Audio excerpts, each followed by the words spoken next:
Hello, everybody. It is me, Martinez-Bateman.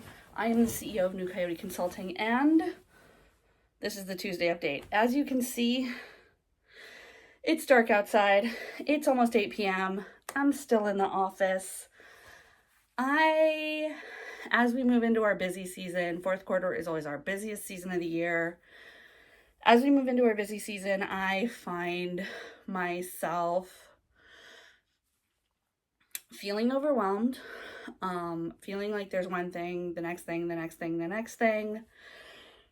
I recognize that I really, really, really need to re-examine how I'm delegating, because that is a big part of my stress. We have the resources. I have people that I can call on.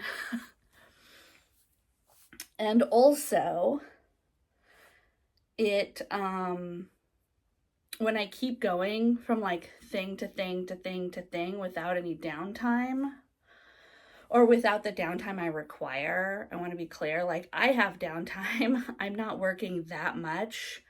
I'm still staying fairly true to our hours limits here at New Coyote, which is that we don't work more than 20 hours a week.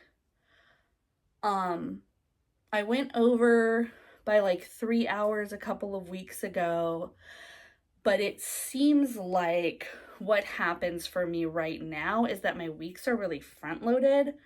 So Monday, Tuesday, tons of work happen on those 2 days. Wednesday is touch and go. Sometimes it's a lot, sometimes it's not.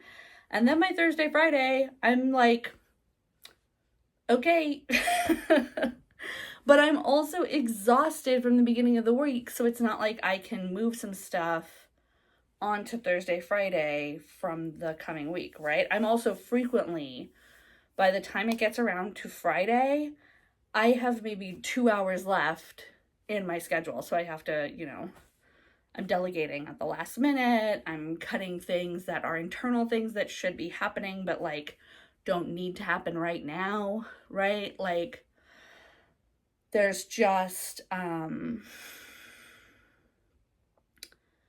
there's a level of urgency in my work right now that does not, in the past, when I was younger, I would have associated that level of urgency with success, and I would have been excited by it. And I think I probably would have been right at that age to be happy about that level of urgency. Now, though, for me, when I feel that kind of urgency come up in my body, I no longer associate it with the excitement of new opportunities. I associate it with like I've made a mistake in my planning or my pacing here. Like this project is not properly scoped. Whatever. It's either it's the project of the whole business or the project that's making me feel the most urgent, whatever it is. I am realizing that I have made a miscalculation, right? When I feel this kind of urgency anymore. I think when you're young, especially young in career, so not necessarily like young as a person, but when you're trying something new, that level of being overwhelmed a little bit by it, that level of sort of like stumbling to try and catch up with your ambition and your opportunities, I think that that's really healthy because you're building those muscles, those sort of like climbing, working, whatever muscles that make that thing so exciting to you. And then I think when you're becoming an expert in something or you're growing expertise, that excitement should not necessarily come from you chasing the thing.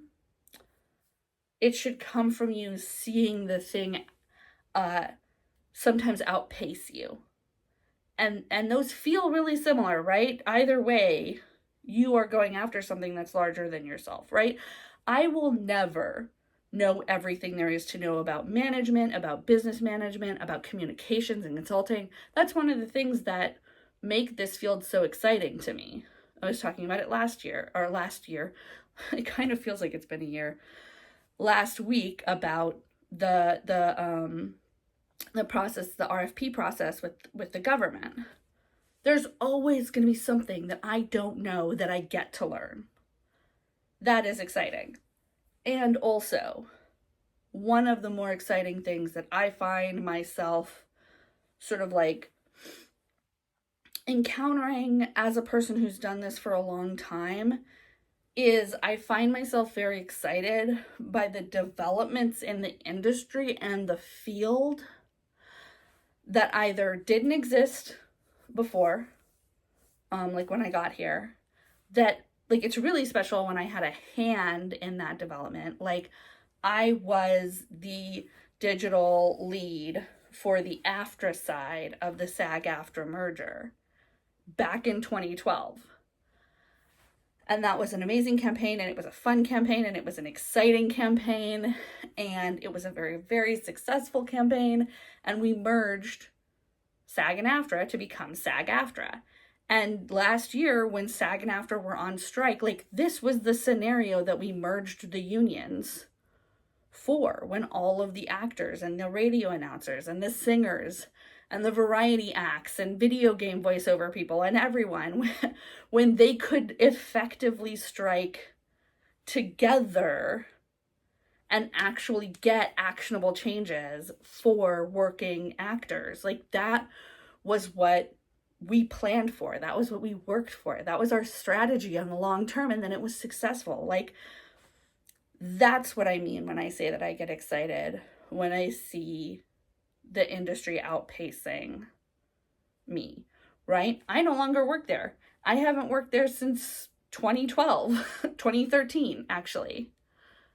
And so to see that vision come to life and to have been a part of it, like those things, city campaigns I've been involved in, stuff like that, that just is beautiful and wonderful and working and functioning and growing and changing. Like that's the level of excitement I feel now. I'm not trying to catch up to that greatness. I am still chasing something, right? I'm still trying to learn more and be better. But unlike when I was young in career and I was going after those opportunities and pursuing them like that, now I see the things I've done in the world take shape and bloom. And that is very edifying. Not edifying. I mean, it is also edifying, but that is very like heartening. All this to say that at this point in my career, I don't really want to be chasing things. Not that I want things to come to me or land in my lap, but I would like to be able to move with efficiency and be able to do the right amount of planning, the right amount of prep, the right amount of outreach, very cutesy, very demure. Not too much, not too little, right? I'm not like you other girls. I don't go after a big contract. I'm sorry. I don't know if that's going to still even be trending by the time this video goes up. But I cannot stop saying cutesy and demure. Anyway, I do go after a big contract. Let's be honest. But yeah, like I'm thinking a lot. I think Phillip Glass, which maybe is not the best example because not everyone loves what he does professionally. But he talked in an interview once about how piano playing was as much about the silence as it is about the notes. And I think he actually said it was more about the silence than the notes. And that is the part of my career that I am hopefully going into, understanding that the pause, that the silence, that the waiting, that has its own value that can actually be so much higher than the action. All right, have a walk, have a lunch, have a weekend, don't work for free. See you next week.